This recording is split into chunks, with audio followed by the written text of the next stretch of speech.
আমাদের পেজের চকলেট কেকটা কেন সবার এত পছন্দ হয়ে থাকে আর একবার টেস্ট করলে কেনই বা সবাই এই কেকটার পুরো ফ্যান হয়ে যায়। তো চলুন আজকের ভিডিওতে আমাদের রেগুলার চকলেট কেকটার মেকিং প্রসেস দেখাবো। তো হ্যালো এভরিওয়ান, আসসালামু আলাইকুম, কেমন আছেন সবাই? তো ফার্স্টে আমি 1 পাউন্ড চকলেট স্পঞ্জ কেকের বেস নিয়ে নিয়েছি আর বেসটাকে 3 লেয়ারে কাট করে নিয়েছি। তো এখন দেখতে পাচ্ছেন বোর্ডের উপর হালকা কিছু ক্রিম লাগিয়ে ফার্স্ট লেয়ারটা বসিয়ে দিয়েছি আর এখন মিল্ক সিরাপ ইউজ করছি। আমি আমার সবগুলো কেকে মিল্ক সিরাপটা ইউজ করি, এতে কেকের টেস্টটা অনেক ভালো আসে আর আমার পার্সোনালি মিল্ক সিরাপটাই বেশি পছন্দ। আমি সুগার সিরাপটা পছন্দ না, কেমন জানি কেকের টেস্টটা পানসা পানসা লাগে, আর আমি মিল্ক সিরাপটাই প্রিফার করি, এটা আমার পার্সোনালি চয়েস।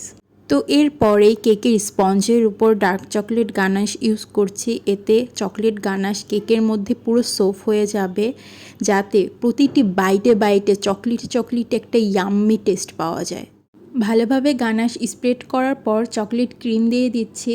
ক্রিমের লেয়ারের উপর অল্প করে চকলেট গানাশ ইউজ করে থাকি। আপনারা আপনাদের পছন্দ মতো আরও চকলেটি করে আপনাদের কেকটাকে কাস্টমাইজ করে নিতে পারবেন।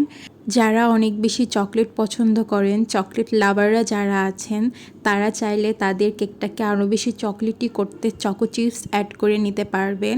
চকলেট গানাশও আরও বেশি অ্যাড করে নিতে পারবেন।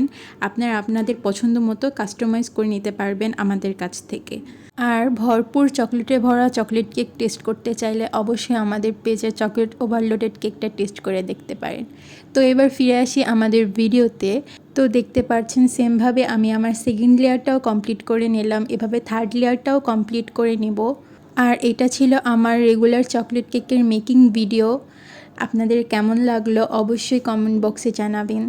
আর আমার রেগুলার চকলেট কেকটা কে কে টেস্ট করেছেন তাদের রিভিউ কমেন্ট বক্সে শেয়ার করবেন। তো আজকের ভিডিওটা এই পর্যন্তই। আল্লাহ হাফিজ।